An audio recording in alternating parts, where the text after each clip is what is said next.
Riverbend, Georgia, 1966. A timeless community where nothing changes. There'll be some trouble if you come to town this morning. Buggers, I'm warning you! You can't just go on killing Negroes. Times have changed. Now, we all know what happened to Marcus. Now, there's the example of a man going to the law. And God damn it, look what happened to him. Now, come on out here, boy. I want to talk to you. I'm doing the talking. I'm going to take care of this now. If you really are what you say you are, help us protect ourselves. Or show us how to do it. I don't ever want to hear the words boy, nigger, or colored used again. Understood? Only one man can teach them to fight. The next time we meet, the town will be ours. Margaret Avery. You gonna get out of here? Steve James, Tony Franks. Kill me, goddammit! Two men locked in combat. You make you bad? This has been a long time coming.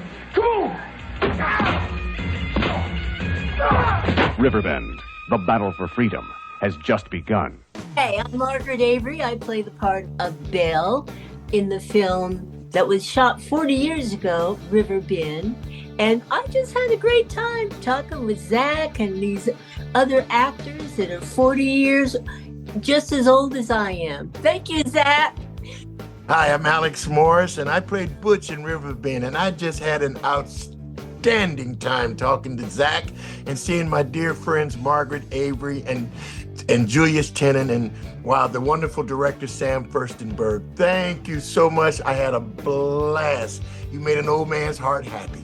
Hey, I'm Julius Tennon. I play Tony Marks in Riverbend. It's been such a pleasure to be here today with Margaret, with Alex, and Sam Firstenberg, and you, mostly, Zak. And we just appreciate the love. It's been great being with you. Enjoyed it so much. Where's the $2 late fee? Hello, my name is Sam Firstenberg. I'm the director of the movie Riverbend. And I'm so excited to be in this podcast of $2 late fee with Zak. But most important, I'm excited about Reunited with the stars and the co-stars of the movie Riverbend, with Miss Margaret Avery, that was the leading lady. And my heart is full of excitement to be in this podcast together with them, and to meet them in person very soon in the screening that we are going, the historical screening that we are going to have in the Aero theaters in Santa Monica. Well, that was a movie.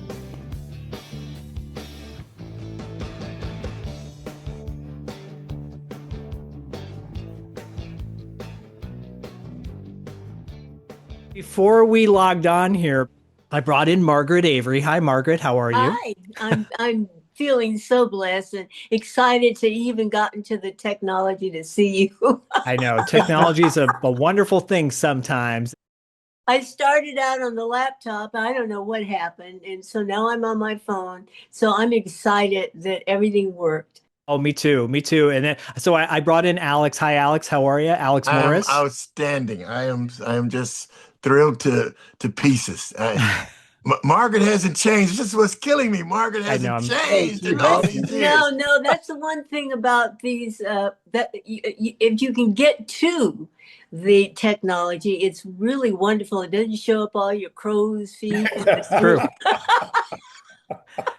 Can't get rid of God's frosting, as my friends say. So, and then I brought in Julius Tennon. Hello, Julius. Hey, listen, I'm excited to be here with Alex and and Margaret and Sam. This is awesome. We had such a great time shooting this film. Oh, I cannot wait to talk about it with you. And of course, Sam Firstenberg is here. Sam, hello. Hello, and thank you very much for having us and having this podcast. And I'm excited as hell. Let me tell you, I haven't seen this threesome, those three great actors in a while. Let's say more than 30 years, and I'm so excited. It has been a while. Good to see you. You too. Fantastic. Yeah. It's a true honor. I've had a lot of guests on the show, and many of our friends of mine in the business. But when I was telling friends of mine that we were going to do this reunion for Riverbend and have you guys on, they were like, "Wow, you're having royalty on your show." I said, "Yes, cinematic royalty, sincerely." So it is an honor to have all four of you on my show, $2 late fee, and to talk about Riverbend. I have to tell you, one Please, of the Margaret, problems I had getting on, if you don't mind, was that this $2 late fee. And I said, well, damn, they got another fee. I mean, Jesus Christ, everything's going up. Well, is it safe to assume? One of the problems I had, I thought, where the hell is the site? There's no pay to get in here, but I will tell you that is the second time I've heard that, and it makes me laugh so much. I think you all probably are are familiar with the video store days of yore in the 80s, right? Definitely. Julius, did you ever have a late fee that you had to pay at a video store? Hell yeah. Blockbuster late fee. Hell yeah. Keep the film a day too long, Yeah, right. That's the way it was, How about you, Alex? Was there ever a late fee that you incurred for? I think I still have some stuff that I haven't returned. So statute of limitations is okay on that. Okay, all right, then I'm safe. Yeah. Sam, did you ever rent? In every corner of every block of every corner in the 80s, this was it. The renting, going out and renting out cassettes, VHS cassettes.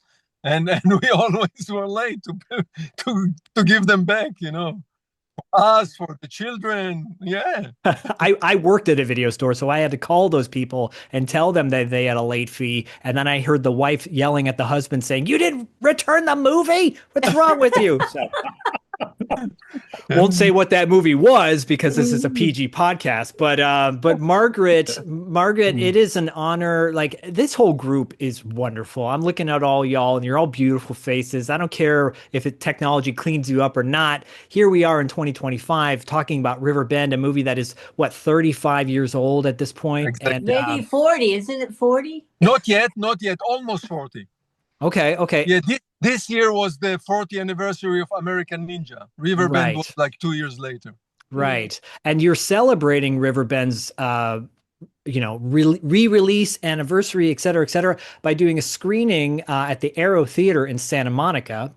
If you're listening to this after October 14th, it's already happened, and I'm sorry that you couldn't have made it, but it's Tuesday, October 14th at the Aero Theater in Santa Monica, California. It's 5 minutes from my house, by the way, which is fantastic. Wow. So I can literally ride my bike over there, save a few plastic trees.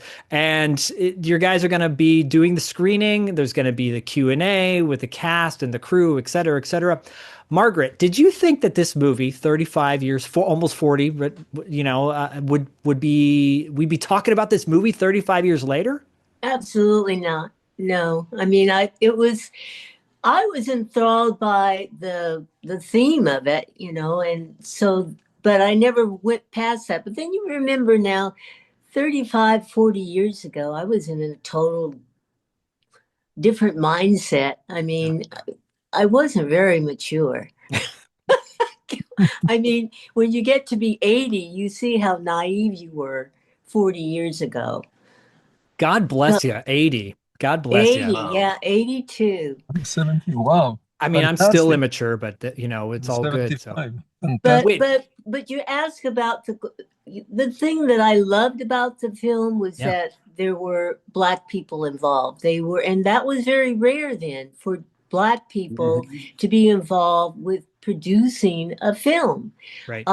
And so that's what interested me the most, the Vances. I got to know them and I said, yeah. And now I'm coming right off almost The Color Purple.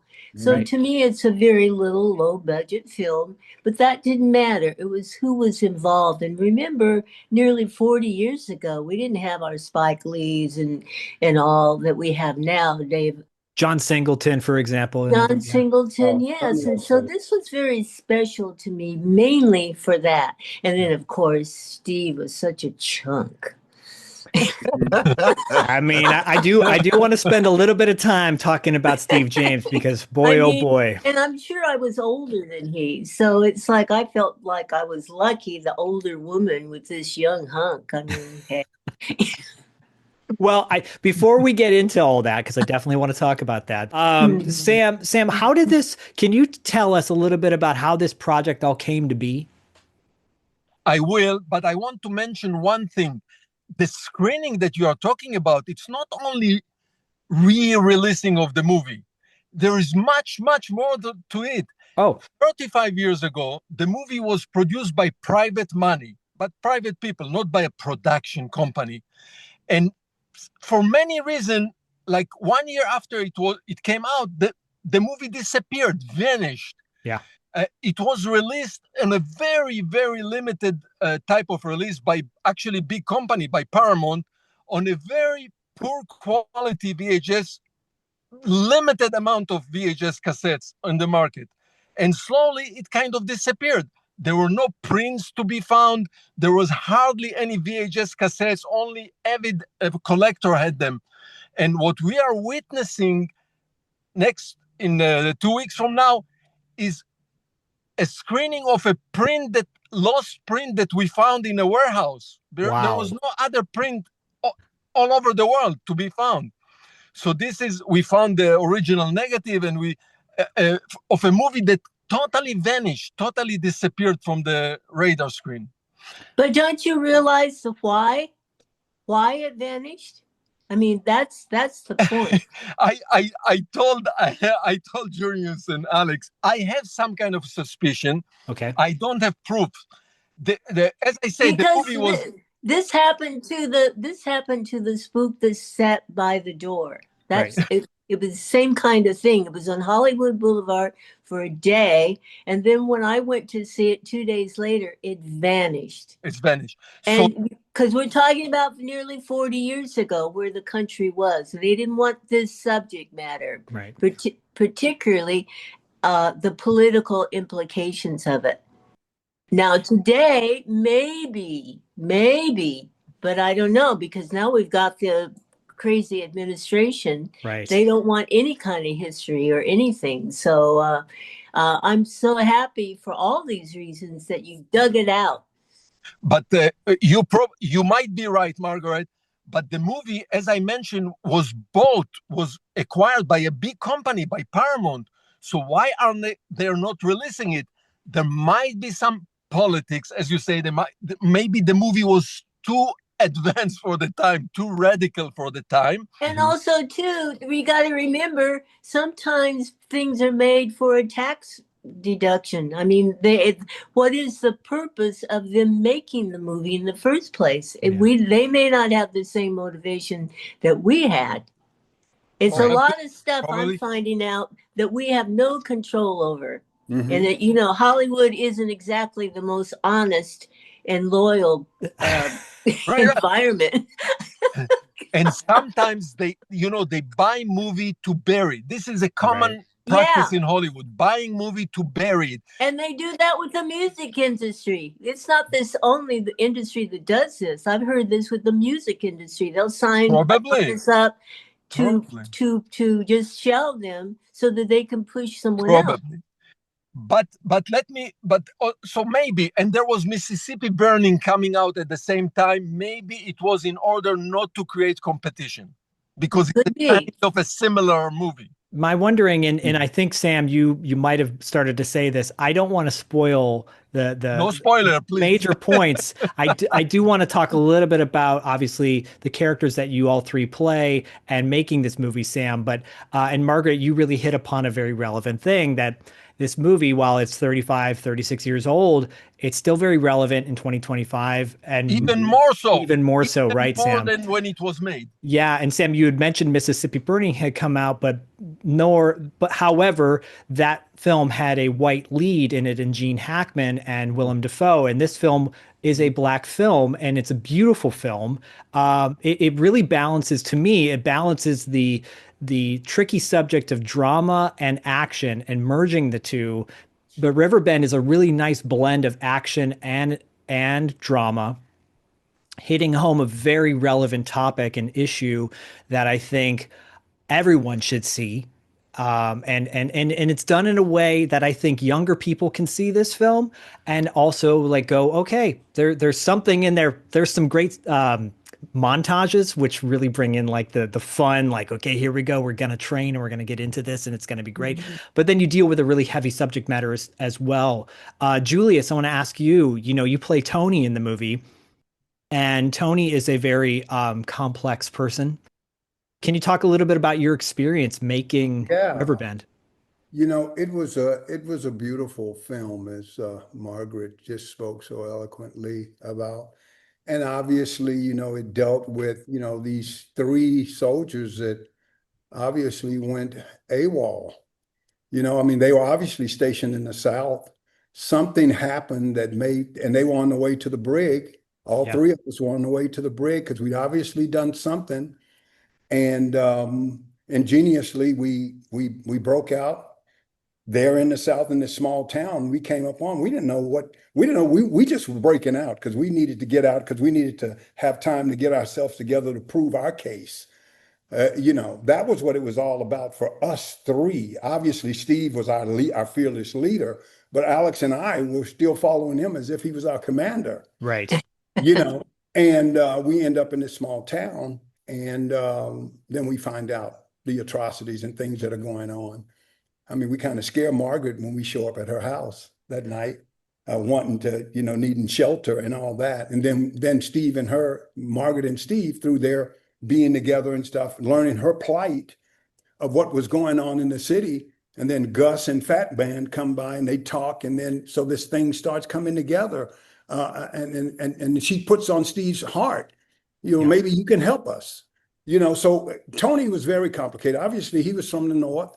He was from Chicago. Chicago, yeah. Didn't necessarily want to deal with anything. You could tell he was kind of anti-establishment. You got to think about this film. The theme of this film, this is 1960, right after, Voting Rights Act was, the Civil Rights Act was 1965, right? Yeah. We really didn't get to vote for almost 2 or 3 years later. So this is kind of mired right in the middle of all that. So there was a lot of animus going on, probably with Sam Vance, I think, had some stories from his past being in the service. Absolutely. Sam Vance is the writer. He was the writer and producer on it. And I think some of his stories infused with some of the things he learned about, African-American soldiers in the service that weren't necessarily treated probably the right way. I mean, we don't get into that, but they're whatever. But Tony was really complicated. Didn't necessarily want to be, ordered around by Steve anymore. Right. And he respected Alex's character. I respected him, but I always saw Alex's character more as on the side of Steve. It was almost like two gangs. Alex for me was the mind of reason. Right. And Steve was still kind of the commander. I was just kind of the guy who was like, no, I'm not taking this shit. I'm not whatever, but I'll be around. I'll do whatever, but I want to get out of here. Well, you have a very important voice in this film because it is a voice that I think is very real and authentic, and in the voice of frustration and anger. And Steve, he plays Major Sam Quinton, called Quinton throughout the movie pretty much. And Right. he's the hero, the hunk, the guy who brings everybody together. But you have to be that voice as Tony, Julius. And I think you had said that Alex, who plays Butch in the film, Right. I wouldn't say right-hand man, but he's definitely like, okay, I'm your guy in the trenches who's going to snipe with you if we need to do that. Alex, Right. how did you see your role as Butch in this movie? Well, it's interesting. We renamed ourselves during the shoot as the Three Stooges. Okay. Steve was Mo, Julius was Curly, and I was Larry. So I was kind of the man in the middle. Yeah. And Steve, being a big Three Stooges fan, he kind of put that on us. So Maybe, that's yes. kind of where we were. I mean, Curly was the rebellious one, Mo was the leader, and Larry was kind of the guy in the middle, trying to always be the peacemaker. The beautiful thing about working on this thing was here we were, three black men who had never known each other, had never met each other. I don't think Julius and and I did not meet until we worked on this movie. That's right. And the camaraderie that came together, the chemistry that came together between the three of us almost instantly was just an indication of where this was going. And Sam was always so cool. That's the only way I could put it. He never seemed frazzled. He was always so cool. And then lastly, and the most important, we all had a crush on Margaret Avery. We did. So we were all waiting. Margaret. We just didn't just tell couldn't you. wait. We just didn't know. Oh, man. No, you just didn't know. We could not wait boy, to we be in the all scene did. with Margaret We had a Avery. big old crush on you. There's a scene where I'm standing behind her and I'm looking at her where she has the gun and I'm looking her up and down and there's no acting. I'm like, damn, I'm standing next to Margaret Avery. Damn. Margaret, little did you know, this is why we brought you on, basically. Oh my God. No, but I will share this, is that I got a taste of the, well, what can I say, lack of experience of the production company, at least for the AD, I think, because I'm sitting in my trailer wondering when the next shot is going to be set up. And I'm thinking it didn't seem like it was going to be that difficult. Why are they taking so long? I'm in my makeup and hair and all that waiting. And finally, I get this little meek knock on the trailer door saying, and I opened it and they said, the person says, Miss Avery, they're wondering, do you mind coming out? We've been waiting. Wait, what? Well, Margaret, that was Texas, and the people who were just working for the first time on any kind of production, and then to come to your trailer, Margaret Avery, who just got an Oscar nomination from Color Purple a little bit before, and all that. That was pretty intimidating. I mean, yeah, but because I thought, well, do they think I'm a prima donna? What happened? Right. They're scared to ask me. No, to come Margaret, out of the they were trailer. just country. No, Margaret, they were just country. They didn't know. That's all that was, right, Alex? Texas. They just country. I got to say that, and by the way, Margaret plays Belle in the film, and she's the heart. There's so many characters that are so well written in this movie. It's so fleshed out, and like you said, Julius, like you talked about the backstory for the three of you, you and Tony, Butch, and Quentin, kind of on their journey. It gets accelerated. We don't necessarily know the full backstory, but you don't need that. And Sam, I think that's the beautiful thing about your movies. It's you get right to the gist of it. You get to the heart of what's going on. And this film, it's intense from the moment it starts. Really intense, but you have enough moments in there where you can breathe and smile and laugh, which is really a hard thing to do for a movie like this. Listen, let's not forget, this movie is a vision of a person which is not here with us talking. His name was Sam Vance. Yes, he was the writer together with Valerie Vance, and a lot of the things that are happening in the story is his memories from his childhood in the South. He was older than all of us, Sam Vance, and his memories from his childhood and his traveling and his memory. He was in Vietnam. He was a soldier, maybe an officer, I'm not sure, in Vietnam. So it's a mixture of his vision, his memories. But important to mention, the vision of Sam Vance, which he conveyed to me, and my job was to convey, to translate it to the screen, was that this is not a movie about revenge. This is a story about justice. He always he didn't want a story about revenge. I love that. With the bitterness of racial bitterness, but rather, how do we find the common ground? How do we find the justice? This was his vision, and my job was to carry on his vision to the screen. I think you do it really effectively. I'm really excited for everyone to watch this movie. I have to ask you, like I said, it's playing at the Aero on Tuesday, the 14th, and links to that event are in our show notes, by the way. And a quick shout out to Real Black Renaissance on Instagram, because they have been very integral in getting this film put out. Sam, can you, with this movie, is this going to have a DVD release or a Blu-ray release soon after? Yeah, let me give a shout here, as you say, to Mr. Michael Dennis. He from Real Black. He's the head of Real Black, which is a great black cinema advocate in YouTube. He has about almost 1 million followers. Great. And his life is dedicated to collecting and recovering black cinema. And we are working for 3 years now together to put it together. And yes, once, because all the legal entanglement were cleared, and next year, in June next year, he's coming out. Michael Dennis, Real Black, are coming out with a Blu-ray. Fantastic.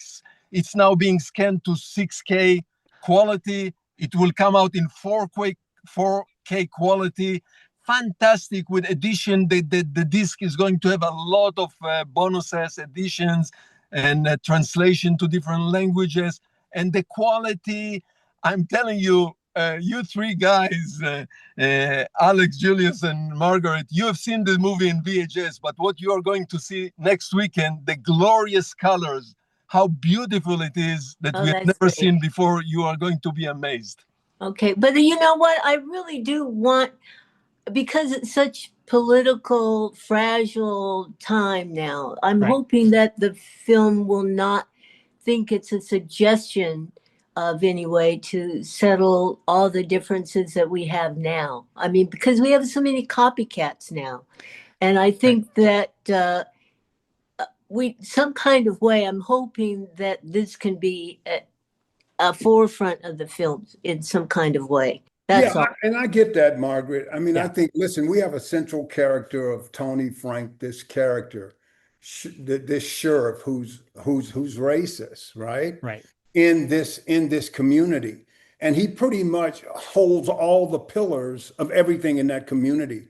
So nobody can do anything, less that sheriff.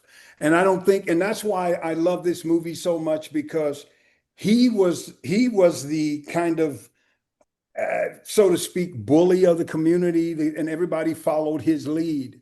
And the people in the community wanted to get out from under that. So much so where Marcus finally went with evidence to say, we're not gonna take this anymore. We're human beings. And I think everybody can get around the fact that we're human beings. And sometimes you have people in a community and then a few others who are a certain way, but that doesn't mean that everybody is that way. And then in this movie, in the end, you see the reconciliation. There's no utopia, right? But we're going to get to a point in this Riverbend thing where at the end, people come together. It's like we finally get something done amidst all of the animus and all the back and forth. It truly becomes something more than just a movie that's just about this side or that side. And Julius, I think in your character of Tony, the frustration that your character has and anger is handled really well. In the way that Quentin kind of talks to you, and his hopefulness, right? Like, just like you, Margaret, you have a moment as Belle. And again, Sam, I won't spoil anything, but there's a moment towards the end of the film where you have a moment with someone who's not related to you by blood, but you feel like she's family, and she's faced with a choice. And your words are so, like, Sam Vance's script is so good in conveying that nice balance of emotion, right? Of like, yeah, this is how we feel, but also, yeah, this is what we need to do to make the world a better place. Alex, how about you as Butch, in the film? This is one of your first projects you worked on, right? The very first. This was the very first film project. I had done some TV, some commercials, a lot of theater, which is where I come from, is out of the theater. This was the first film I was ever in. So for me, I was totally green. If it had not been for Julius guiding me through, I mean, I didn't even know that I deserved to have a hotel and per diem. And it was Julius that said, hey, man, you're supposed to have a hotel and per diem. So for me, this was a turning point in not only my brand new acting career, but in my life. I mean, I had never experienced on a movie set. I had never worked with someone who had been nominated for an Oscar. I never worked with a superhero before in Steve James. I mean, I'm surrounded by these muscle guys. Here I was, this skinny dude, not skinny no more, but this, you know, these None of these us muscled are. So it was a wonderful, wonderful experience. And going back to what all three of these wonderful folks have said, we had no idea that this thing would become what it's become. I was telling Julius when we had the last podcast that Mike Shank did a prayer on set before we started. And he said that may this film live on. We had no idea that 35 years later, here we are, and this thing lives on and is still relevant in 2025 as it was when it was first released. That's such a blessing. Even more so. Yeah. Mike Shank, that is mentioned here, he was the stunt coordinator of the movie. And luckily, a few months ago, we had the screening in the Denton Black Film Festival, and he came to the screening. He was in the screening. Oh, that's great. It was a magnificent screening in Denton, Texas. Did you shoot it in Denton or outside? No, not far from, in Waxahachie, Texas. Oh, okay. Outside of Dallas. Okay. South of Dallas, South of Dallas. Whenever you say Dallas, I think of the Von Erichs, the wrestling tag team back in the day. Wrestling, so that's a whole other story. And Iron Claw. Yeah, the Iron Claw. And there was a guy named Iceman King Parsons, by the way, who was a great black wrestler back in the day. Still is around. He's great. But Sam, you have the most experience, I think, working with Steve James. Correct. And at this point, 1989, did you shoot this movie in 88 or 89? No, 89. It was 89. And with Steve, I already made 3 movies. I directed him 3 times earlier. American Ninja and American Ninja 2, where he's a great hero, of course.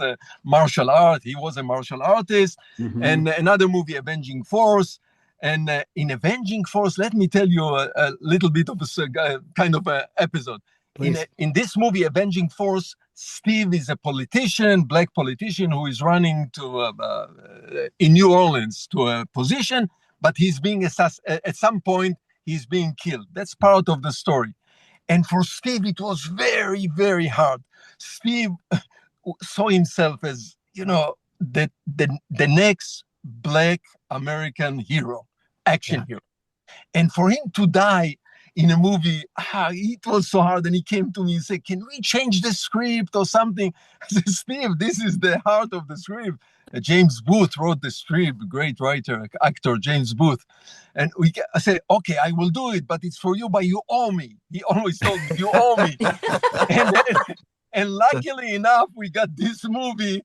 And one of the reasons that I was chosen to direct this movie because I was friend with Steve James and they wanted Steve James. So this was part of the reason they hired me. Okay. And eventually, when I brought the news to him, I said, Steve, this is the payoff time. Now I'm going now it's the time that I pay you back for that you agreed to die on the other movie. It comes full circle. And Steve was very proud, very, very, very proud of Riverbend. Very. And let me tell you one more thing, guys, that Steve was, you might not have known it, but Steve was very excited that the fact that he's going to work with theater actors because Steve's career was movies only. He didn't know any, and he told me I'm going to work with theatrical actors from the stage. He was so excited, working with you, with Margaret, working with and all the other actors, Tony who plays the sheriff, the other guy was his name Kennedy who plays the head of the National Guard. Right. All of this, there were theater actors from Texas, and he was so excited and so proud that he's going to work with theater's actor. So Steve was really, really, really proud of this movie. I cannot tell you how much so. He was so humble because, whenever he would embrace me, he was always so cold. And I thought, gee, he could be cold and not have chill bumps. But he was trembling. Well, you know what, Margaret? Margaret, let me just tell you. Steve told us about, I can say it now, back in the day, like Alex said, we all had a crush on you, right? Steve is a big action guy. He was that, but he had never had that opportunity to be in a close kind of relationship like that with a woman in a movie. He saw himself as this, like that, but that tender side he had, but he was a little bit, it was harder for him to let that go. And then it was you on top of that at that time. It was hard for him. And I told him, brother, you could take my part. I ain't got no problem. And I think Alex said this. I think me and Alex said the same thing. We say, listen, let's switch parts then, Steve. Right. You do all the action. We'll do scenes with Margaret. Right, and I'm so totally oblivious to any of that. I mean, I always say to my girlfriends, hey, we were pretty good looking back then. We look at these pictures where our waists are like 24 and I say, why didn't I know I was hot stuff? I should have married a rich man. Well, that was part of that was different for Steve. I thought he did a great job. I thought he did, but he did.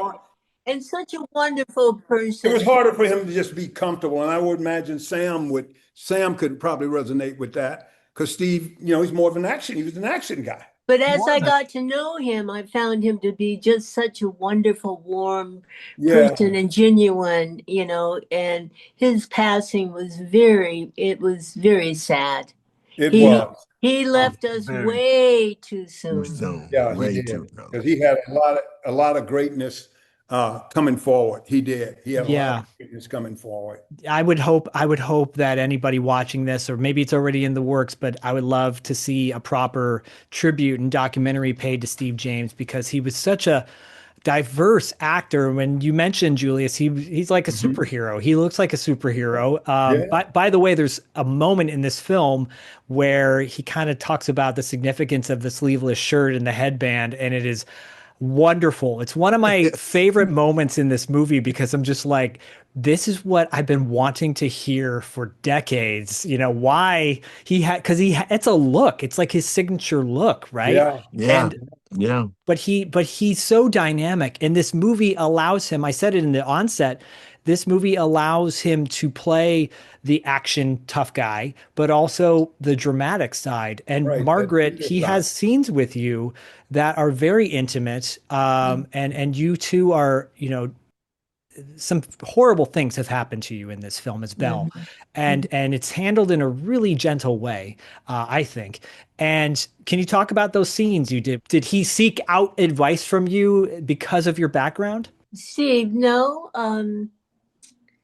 I will say this, Sam. The only disappointment I had in the film was that the editing, and you explained to me that because of some scenes not working, the transition from me loving my husband to loving Steve, it makes it comical rather than how it should have been.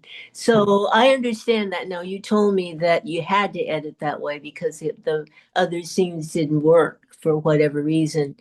But that was my only disappointment, that transition, because for me, it made Belle, my character, seem insincere with my husband, Right. When you see the film, you'll see, because actually when there was an audience, people laughed. And so, because that's how abrupt the transition was. It happens too quick, correct. Yeah. When you see the movie today, it happens too quick. But that was wise. When you explained it to me, I understand. If I remember correct, it was a much bigger movie. The script was huge. The script was 160 pages. It was one of the biggest scripts I ever encountered in my life. It was 160 pages. So the first cut was like 2.5 hours, something like this. Wow. Yeah. So there was scenes with the little kids, between Steve and kids, and there were a couple of scenes that we had to take out just for sheer length.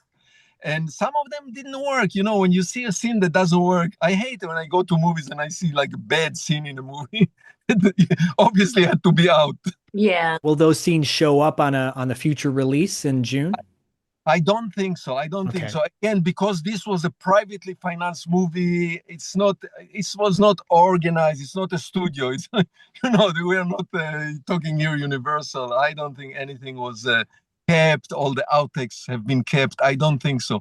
Luckily, we found the cut negative, the negative which is already the final. Yeah. No outtake. There were no outtakes in the boxes that we got. Nothing. Okay. Well, so tell you what, though. Like negative. what you got is fantastic. The fact that this is getting re-released. Alex, working with Steve James, you said this is your first film you're working on. Was there an intimidation factor involved? No, Steve was so good at not being that type of guy. He was such a welcoming guy. He was a friend. He became a dear friend up until his passing. That's great. Julius, Steve, and I became really close friends. Really close. You would have thought we had been working together for years. We were so close. I mean, we laughed, we talked. We did. I remember sitting in Steve's trailer some nights, man, late, and he was just that kind of a human being. Just a beautiful human being. And as a result of that, I think that's why part of the reason why Julius and I's relationship has maintained, because of Riverbend. We shared that experience together, and we shared Steve together. And I think that's part of the reason that we're still bound very closely together even today. And we talk about Steve all the time. All the time. We always talk about Steve. And let's mention that Steve's daughter is going to come to the screening. Debbie will be in this. Oh, right. So awesome. So great. I'm excited to see, because she was so young. You've met her though, haven't you, Julius? I did. I think in Austin. Uh-huh. I think in Austin I met her. Because but she was so young. Yeah. So it's during the filming, she was a little girl. She was wow. So I'm looking forward to see it. I hope that this, Sam, you had mentioned that this is going to be coming out next year. And so there's plenty of opportunities for this to be screened elsewhere as well for a wider audience to see it. I think of one specific theater here in Los Angeles called Idiots. They have a theater in Eagle Rock, and it's a beautiful theater. They do fantastic screenings all the time. I'll talk with Michael. About it. Where is it? But I know we are going to have a screening in Atlanta because Valerie Vance is from Atlanta and she cannot come to this screening. But we are going to screening, and we already been in three black film festivals already. That's great. Not with the print. The print was newly discovered. Next week is the first time this print is going to run through a projector. Wow. That's so great. It's beautiful. Wow. It is beautiful. Untouched print. So we showed the digital video on 3 festivals already. That's tremendous. We'll go around, and he will release it in Juneteenth. He told us, right? Juneteenth. Yeah. That's fantastic. And to answer your question, Margaret, Idiots is here in Eagle Rock, obviously inland more, Silver Lake area. So it's one, I believe the first female owned and operated video store back in the day here in Santa Monica. And then they moved all the way out to Silver Lake, Eagle Rock area. And it's been flourishing there ever since with tremendous screens, with Q&A, with whatnot. But I will tell you, when this popped up in my feed and that it was coming to the Aero Theater, I was thrilled because I love the Aero Theater. Doing screenings in Santa Monica is so special. Having it on that screen, that sacred screen to show this film is so fantastic. I implore everyone to go watch it if you have the opportunity to go see it, but never fail if it doesn't reach you or you're not able to go out to it. Ask your local theaters that play this. Like, do you want to see Riverbend? And reach out to Real Black on Instagram. There's links all to everybody involved in the show notes. And this screening is sponsored by the American Cinematheque. Yes.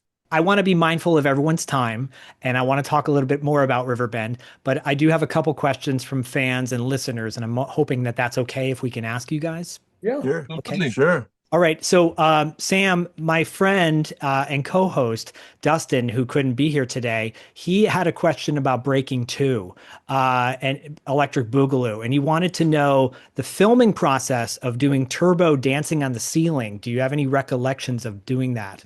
Are you kidding? This is this is a this is the question that comes in every screening. So anyway, for you guys, I directed a movie. It's a breakdance movie, which is called Breaking Two Electric Pillow. And in it, there is a scene that one of the character, Michael Shrimps, is dancing in the ceiling, on top of the ceiling. Now, of course, this is not an original idea. It's taken from the movie Royal Wedding. And it was Fred Astaire who invented this trick of dancing on the ceiling. Okay. It's done with a huge set built inside a drum, a rotating drum, which is called gimbal. And what it is that the cinematographer is nailed to the floor and the whole set rotates. Wow. And actually the dancer dance on the ceiling, which is now the floor. And the cameraman is all the way up on the floor, which is now on the ceiling. So that's how it's done mechanically. Wow. It's pretty involved, so it was built in this drum, huge drum, the entire set with the light, with the background in the window, everything rotates together. And that's how you see the dancer dances on the ceiling. That's amazing. But it's not our original idea. That's all I wanted to say. Oh, wow. Wedding, Fred Astaire. Can I say something about this movie? A nice anecdote. For Riverbend, yes. No. For Breaking Two? Yeah, of course, yeah. Is some way connected to Riverbend. Okay. One day, it's a movie about neighborhood and ethnic and Hispanic and black. I'm talking about the dance movie, Electric Boogaloo. All kind of it's very neighborhood. It was done in Boyle Heights in Los Angeles, in East LA, the whole movie. So one day, years later, I'm being introduced to some young students, film students, and among them, the white, black students, and somebody introduces me and says, "This is Sam Firstenberg, the director of Electric Boogaloo." And there was this young black film student, and he said, "That's impossible." So I asked him, "Why is that impossible?" He said, "Everybody knows that a black director directed the Electric Boogaloo." I told him, "Thank you very much for the compliment." That's a great story. Oh, I love that. That's fantastic. That is awesome. Well, Sam, I think it's the rest is history, right? Great. Julius, so on our show, it's an 80s movie podcast, right? We talk about our love of the 80s, the 90s. I want to roll it back to the 80s. What were some of the bands that you loved to listen to in the 80s? Any sort of music?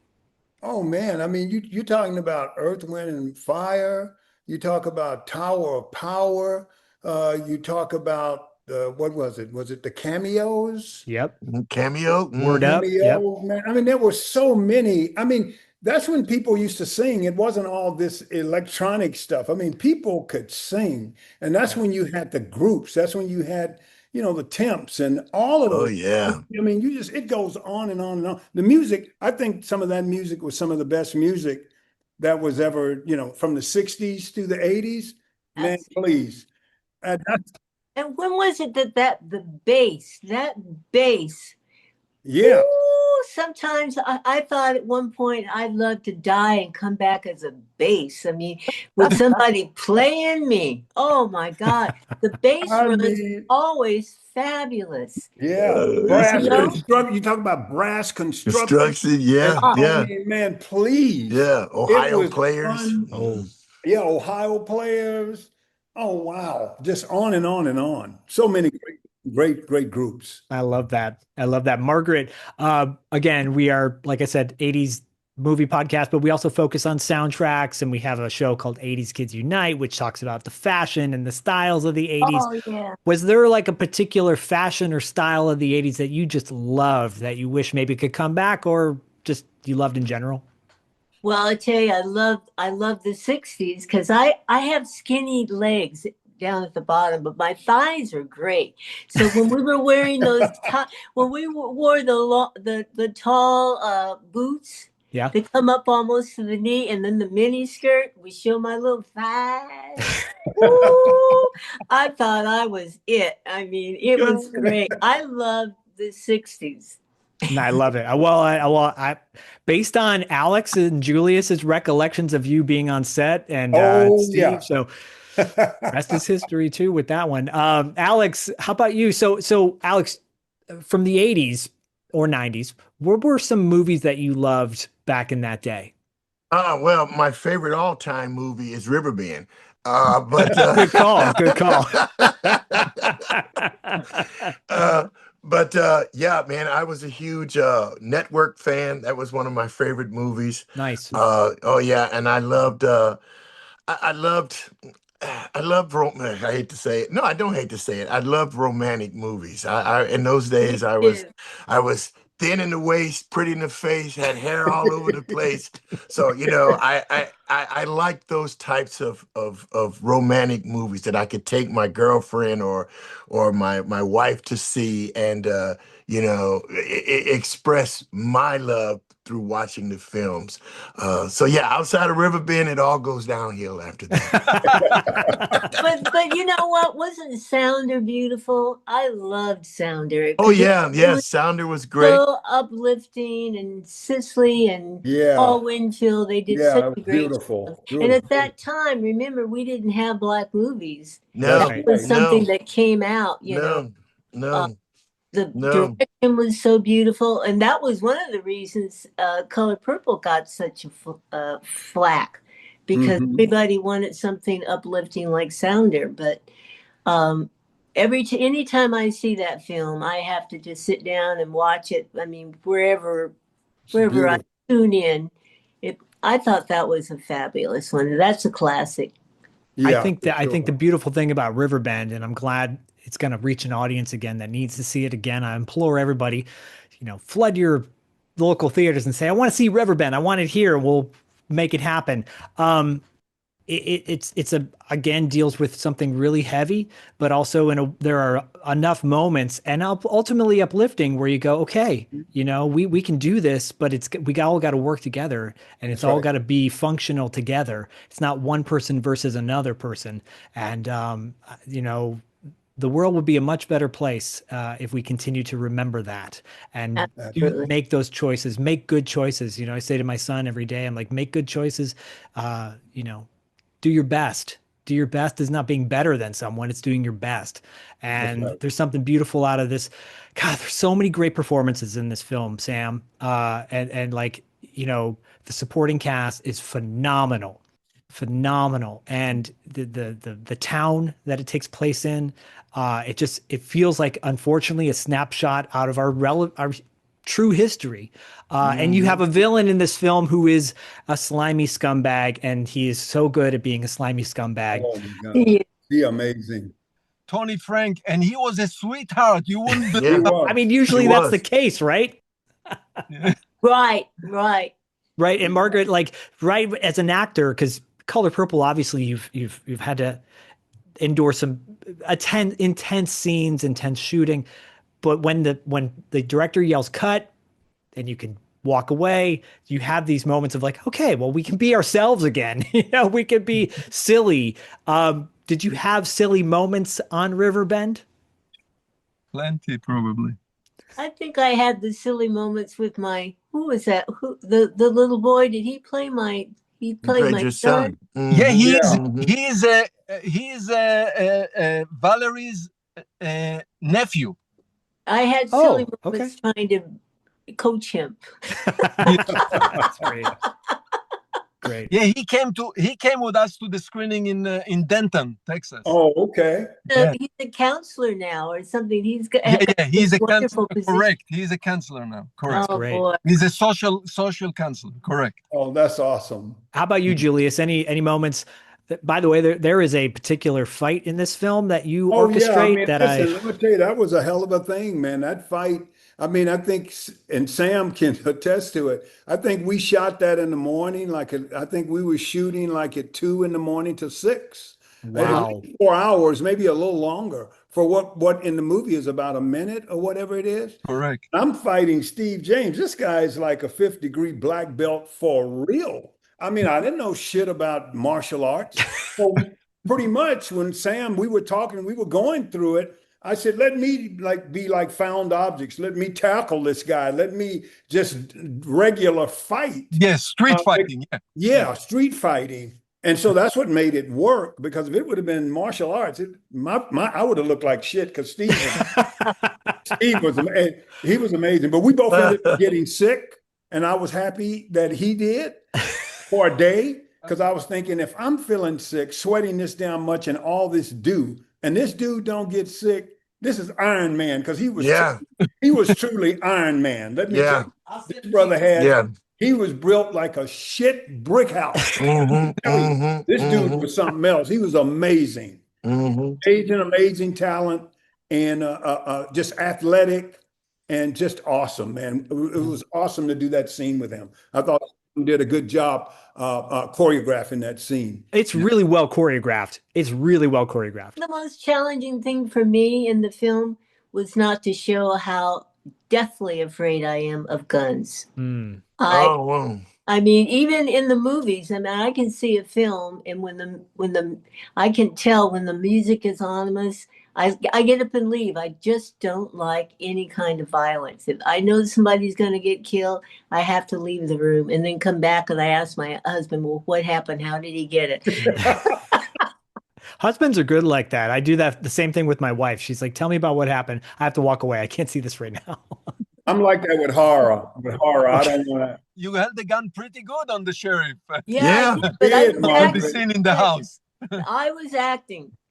Scared me to death to pick up a gun. You did a really good job. It was very scary. He wasn't gonna mess with Bell. That's what right. Yeah, really quickly as we start to wrap up, I just want to ask Alex if did you work out with Steve James at all on the set? Hell no. Good answer. Good answer. Sam, to wrap this up, I'll say it again. You've created something that is so important for people to see, but also really entertaining too. There's a lot of important movies out there that you walk away going, wow, I'm so glad I saw that. I don't need to watch it again. Like, you know what I'm saying? But this is one of those movies where I feel like repeated viewings, you learn something more, you gain something more out of each screening. Kind of your final thoughts on Riverbend and what has happened here. Okay, that's in my opinion important to say. This movie has messages. It is heavy on the message, but foremost, it's a story. Let's not forget, we are sitting in the theater to see a story. We are not coming here to get being preached by, okay, this is a preaching. It's not a preaching movie. Right. It's a story. It's an adventure story. The ups and downs and the twists and turns in these stories have never been seen in American cinema before. I'm not bragging. Never been seen in American cinema before. The twists and turns that you are about to see when you see this movie. Whoever can see it. But most foremost, this is a story. It's a fantasy. It's a story that was concocted by somebody's brain, and I brought it to the screen. And within this story, within the adventure, there is a heavy layer of, I won't say only political message, but social message. Important. But remember, this is a good story. You're not coming to see a preaching movie. Absolutely. I wholeheartedly agree with that. And it really quickly, in some ways, it reminds me of some of the early Hong Kong cinema where there's a real relevant story going on, but they add the action into it as well. So the audience is going, okay, I'm getting the message, but I'm also getting an entertaining moments as well. And that montage, I'll say it again, that montage is fantastic in this film. Yeah, the drama is drama. There is a protagonist, there is antagonist, there is a love interest, there are obstacles to overcome in order to reach the goal. And there is one speech that Steve James gives in the movie that not long ago I saw the movie Spartacus again. And whoa, when Spartacus gives the speech in front of the slaves, encouraging them to take over and to rebel, this scene has an echoes scene in Riverbend. Wow. Unbelievable. Wow, that's amazing. I would like to see if Steve James and Spartacus as the lead as well. That would have been fantastic. But really quick, does anyone know who sings that song "Today's the Day" at the end of the movie?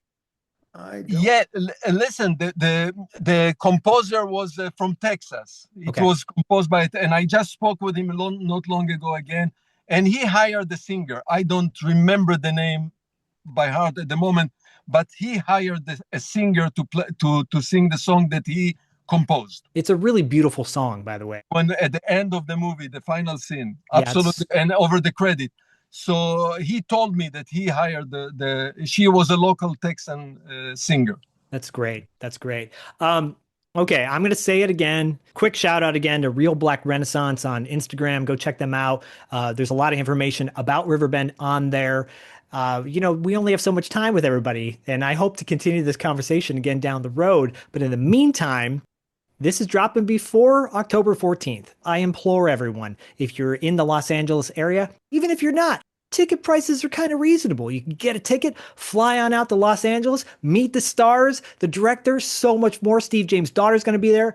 It's going to be a packed Q&A. You're going to love it. I'm going to be there enjoying myself with everybody and watching this movie Riverbend, which is coming back in the theaters, and then it'll be on your home screens later next year. I'm honored to have all of you on the show. Sam, you talk about your heart feeling warm. Mine's on fire because of this. Thank you all so much for joining me. And it was really a pleasure and an honor to have all of your spirits and your energy and positivity. It really meant a lot. Thank you, Zach. Thanks. Okay. God bless everyone. Take care. Take care, everybody. Take care, guys. Bye-bye. Bye now.